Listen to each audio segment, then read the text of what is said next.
Your I Factor is on tonight. Are these actually Watergate-esque? No, they're not. Watergate was a constitutional crisis of the highest order. Not so fast. The IRS investigation is just beginning, and things are looking very shaky for the federal government. We'll advance the story tonight with Bob Woodward. Hi, I'm Bill O'Reilly. Thanks for watching us tonight. Is the IRS scandal like Watergate? That is the subject of this evening's Talking Points memo. First off, a clarification. Talking Points is not linking the IRS scandal to the White House. We are not implying, insinuating, hinting, or doing anything else other than reporting the facts. And so far, we've been dead on. Last week, we told you that former IRS Chief Douglas Shulman visited the Obama White House 157 times, far more than any other department head. And it wasn't even close. Logically, we asked the White House to explain those meetings. With whom did Mr. Shulman chat? And what was the subject on all 157 occasions? Any honest reporter would ask that question, and the White House should provide the answer immediately. Incredibly, before my analysis last Thursday, there were no mentions last week of Mr. Shulman's abundant visits to the White House on CNN, on ABC, on CBS, or on NBC. None, nada, zip. That is what's called a news blackout. Because everybody knows the IRS is under scrutiny for admitting it targeted conservative groups and individuals. So if the IRS boss visits the White House 157 times, that's a big story. Now, it would be wrong for any honest reporter to lay the IRS scandal at the feet of President Obama. At this point, there's no evidence that he's involved. But there is evidence that his deputies are involved, and we could be repeating history. On June 17, 1972, some thugs broke into the Democratic National Headquarters at the Watergate Hotel in Washington. 2 days later, the Washington Post began reporting on the Watergate story. 26 months later, President Richard Nixon was forced to resign. It took more than 2 years to flesh out the entire Watergate mess. Now, again, I'm not saying the current IRS scandal is Watergate, but I am saying we should aggressively investigate the story and not come to the conclusion that Tom Brokaw has. With the AP and the IRS scandals, we hear the word Watergate thrown around a lot. Are these actually Watergate-esque? No, they're not. Watergate was a constitutional crisis of the highest order. A lot of the president's men went to jail. The president himself lied. He destroyed tapes. It's pretty clear to me. Now, the sad truth is that some supporters of President Obama don't want to know the truth. And it was the same way back in 1972. Even when Nixon quit, about 30% of the country didn't want him to. But it all comes back to honest reporting. And in 2013, the situation's much bleaker on that front than it was in 1972. Back then, the press reviled President Nixon. Today, much of it reveres President Obama. And that's the memo. Now, for the top story tonight, reaction joining us from D.C., Bob Woodward, who, along with Carl Bernstein, drove the Watergate story for the Washington Post. Comparisons to the IRS right now, Mr. Woodward, are there any? Certainly, it's part of the government. This fiction that somehow it's totally an independent agency is absurd. When George Shultz was the Treasury Secretary for Nixon and the IRS Commissioner at the time, Johnny Walters, came to see Shultz and said, the White House wants me to audit this list of Democrats. You know what George Shultz did? He said, if they want me to do that, they can get a new Treasury Secretary. He refused to do it. Clearly, in the pipeline, lots of people knew some of this or should know it.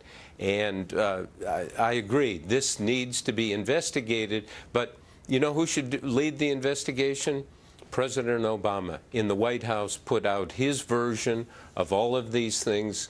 I have found in recent weeks they still respond to questions. You say they aren't answering this question about the 157 visits by the IRS commissioner. They should get on top of this story. I mean, we all know that that would go a long way to stop wasting taxpayer time and government money, I should say, and government time. Look, we got serious things to talk about here. We got the economy, Obamacare, immigration reform, and yet now everybody's locked in on this. And it doesn't take a long time, as you well know. Everybody who goes into the White House is logged in. And we're going to talk to Karl Rove about this coming up. And they all are logged in. They all are written down who they talk to, how much time they spend there, so that President Obama could easily come out through his spokesperson and say, this is where Mr. Shulman was Here are the dates. Here's who we met with. This is what was discussed. That's simple.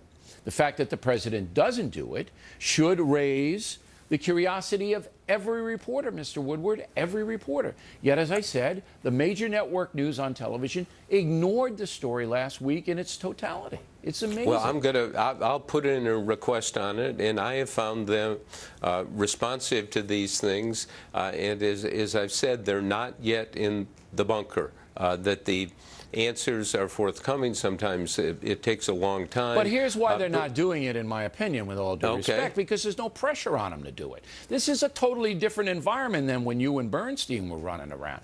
But you got flack. You got flack when and so did Bradley. Yeah, you guys got pressure, but the journalistic community was behind you. That's one of the reasons I'm sitting here today, was because of what you did with Watergate. I wanted to be an investigative reporter, and indeed did do a lot of that, because I watched what you did. In fact, Bill, I mean, I lived through this. People did not believe what we wrote for a long time. Nixon won a massive re-election in 1972, and everyone was kind of saying Watergate is over. But not the journalistic community. The journalistic community. The journalistic community. Only the people in the tank.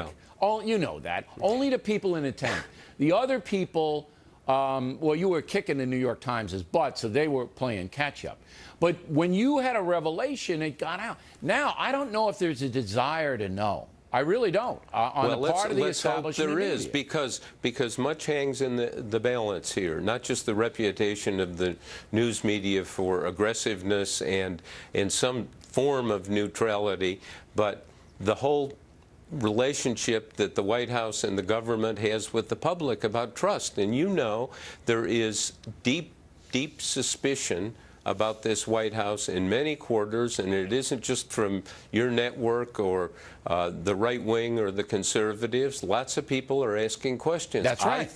I think Obama can get ahead of this and really answer some of these questions.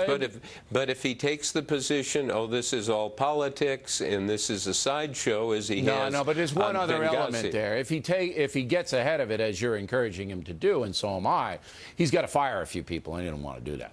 Because you and I both know there were people inside our White House that knew exactly what the IRS was doing. I'll give you the last word. I don't know that, but I suspect it, and I think we should get answers on this. But you know, one of the things you learn doing this for 40 years is, and I agree, this is not Watergate at all, but the road to Watergate is concealment, is not coming clean and just saying, oh, well, we won't have to release that memo, we won't have to let so-and-so testify, let's call executive privilege, let's stonewall. And if they do that, they will dig themselves in a hole, and I think they have the moral and intellectual capacity to stop that. Well, we'll see. We will see, Mr. Woodward. It's got to come up pretty fast. Got to come up pretty fast, so we will see. Fair. And we appreciate you coming on tonight. Thank you. Thank you.